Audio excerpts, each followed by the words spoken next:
Now, how many of you here would like to avoid a disease that affects over 1/3 of all Americans, and according to the CDC, is the second leading cause of death among Americans? I know I would. Now, this disease, which is cancer if you didn't know, affects 38.5% of all Americans according to the National Cancer Institute. And surprisingly, it affects 75%, or 75% of cancer deaths are preventable according to the Harvard School of Public Health. Now, this disease is indiscriminate with its victims, and it not only affects victims themselves, but it affects their friends and families long term.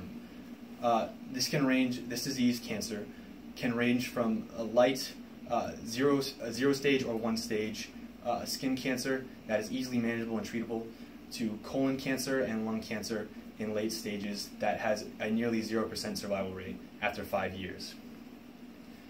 With this in mind, with knowledge of risk factors involved with cancer, it is very easy to prevent cancer today long term. Now, to prevent cancer, we must look at various risk factors associated with cancer. According to the National Institute of Health, genetics is a major factor.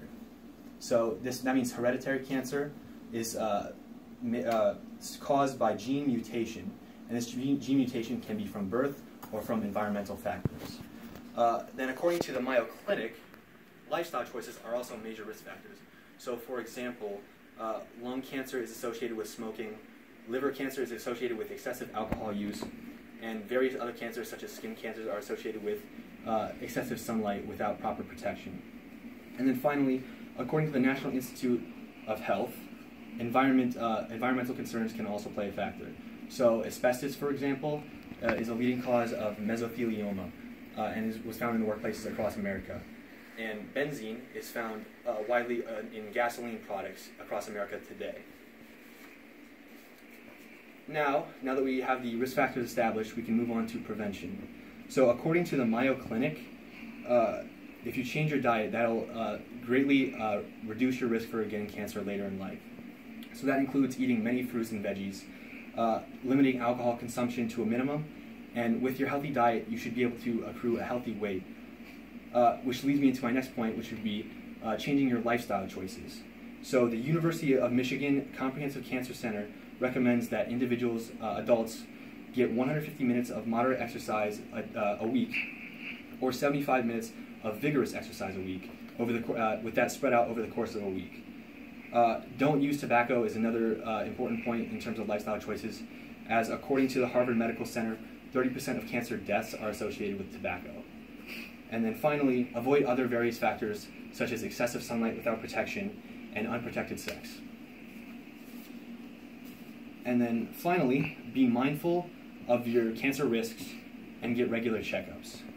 The American Cancer Society recommends that individuals above 50 get colonoscopies every 10 years, and that women get mammograms every year past 45, as well as pap smears in increasingly smaller intervals past 21. It's also important to be knowledgeable about self-checkups. That includes testicular self-checkups, breast self-checkups, and skin self-checkups. And then finally, you want to be knowledgeable about your family history. As I mentioned before, genetics is a very important role in cancer risk factors, as a cancer risk factor. So if you know that your family has a risk factor for a specific type of cancer, it'll be very easy to test regularly and make sure that you can catch that specific type of cancer very early or not get it at all. So in conclusion, cancer is obviously very easy to control if you take the proper measures beforehand. And through this lecture, we now know the various risk factors associated with cancer, as well as the various preventative measures that you can take right now to prevent cancer in the short term and the long term.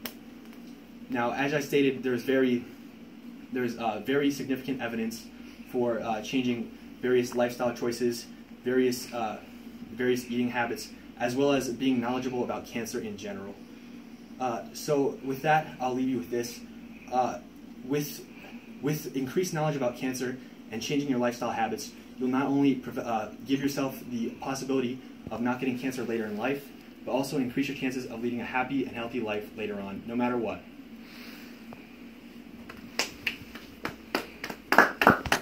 Thank you, thank you, thank you.